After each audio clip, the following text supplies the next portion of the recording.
নমস্কার, ওয়েলকাম আপনাদের আমারই আজকে ছোট্ট ভিডিওতে। আমি শিপ্রা। তো আমি আজকে ঘরে একটা সিম্পল রান্না করতে আসলাম, তো ভাবলাম ওইটা আপনাদের সাথে শেয়ার করি। আলু বেগুন দিয়ে মাছের ঝোল।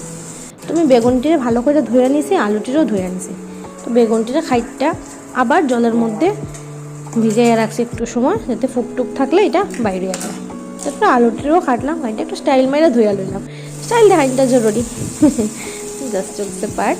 তারপর বেগুনটিরে ভালো করে ধুয়ে আমি টানানিতে বয়াইছি, একটু লবণ আর একটু হলুদ দিয়ে।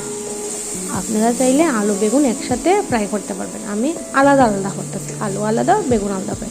কারণ আমার ফ্রাইং প্যানটা একটু ছোটো, যার কারণে আমার একটা ফ্রাইং প্যানের মধ্যে আলু বেগুন সবগুলো জায়গা হইতো না। আমি আলাদা আলাদা ওইটা দুটোটারে ভালো করে টানিয়ে লইছি। তারপরে ওই ফ্রাইং প্যানটার মধ্যে আবার সম্বাই দিয়ে লইছি। দেখেন তেল কিন্তু আমি অল্প পরিমাণে দিচ্ছি, একটু পাঁচফোড়ন আর একটা তেজপাতা দিয়ে। আপনারা চাইলে শুকনো মরিচ অ্যাড করতে পারবেন। তারপরে ওই যে টানিয়ে রাখছে না, ওইগুলোর একসঙ্গে করে আবার তখন একটু ভালো করে নাড়াচাড়া দিয়ে গরম করে লইব। তারপর এটার মধ্যে মশলা দিয়ে নেবেন। মশলা দেওয়াটা আপনারা দেখাইলাম না, অল্প অল্প করে, অল্প জিরা অল্প ধনিয়া, এক চামচ জিরা এক চামচ ধনিয়া পাউডার দিবেন। আপনারা যদি খান কাঁচামরিচের বদলা গুঁড়া মরিচ দিতে পারেন, আমরা কাঁচামরিচ দেখাই যেহেতু, তো কাঁচামরিচে দিছি। তারপরে আবার একটু ভালো করে নাড়াচাড়া দিয়া সবজিটারে একটু ফ্রাই করে নিলাম। তারপরে পরিমাণ মতো জল দিয়ে নিলাম, জলটা একটু বেশিই দিছি। আর এক টুকরা আদা আমি গ্রেট করে এই ঝোলের মধ্যেই দিয়া দিছি। আপনারা চাইলে যখন সম্বাস দিবেন তখন দিতে পারবেন। আদা দিলে বেগুন তরকারিটা খাইতে একটু বেশিই ভালো লাগে।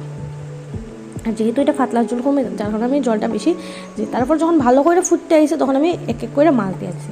আপনারা চাইলে ছোটো মাছ দিয়েও খাইতে পারবেন, বড়ো মাছ দিয়েও খাইতে পারবেন, কোনো অসুবিধা নেই। আমার কাছে যেহেতু ছোটো মাছ আসলো, আমি ছোটো মাছও দিছি, আবার 2-3 টুকরা বড়ো মাছও দিছি। দিয়ে ভালো করে আবার একটু সময় এটারে ফুটাইয়ে নেবেন। যত বেশি তরকারিটা ফুটাইবেন তত বেশি টেস্টি হইব। আমি ভালো করে নাড়াচাড়া দিয়ে মাছগুলোরে সবজির সঙ্গে একটু মিশাইয়ে লইলাম।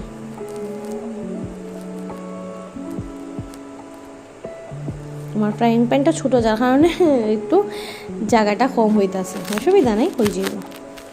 দেখেন কি সুন্দর হয়েছে। গরম মশলা ইচ্ছা করলে দিতেও পারবেন, নাও দিলেও চলে।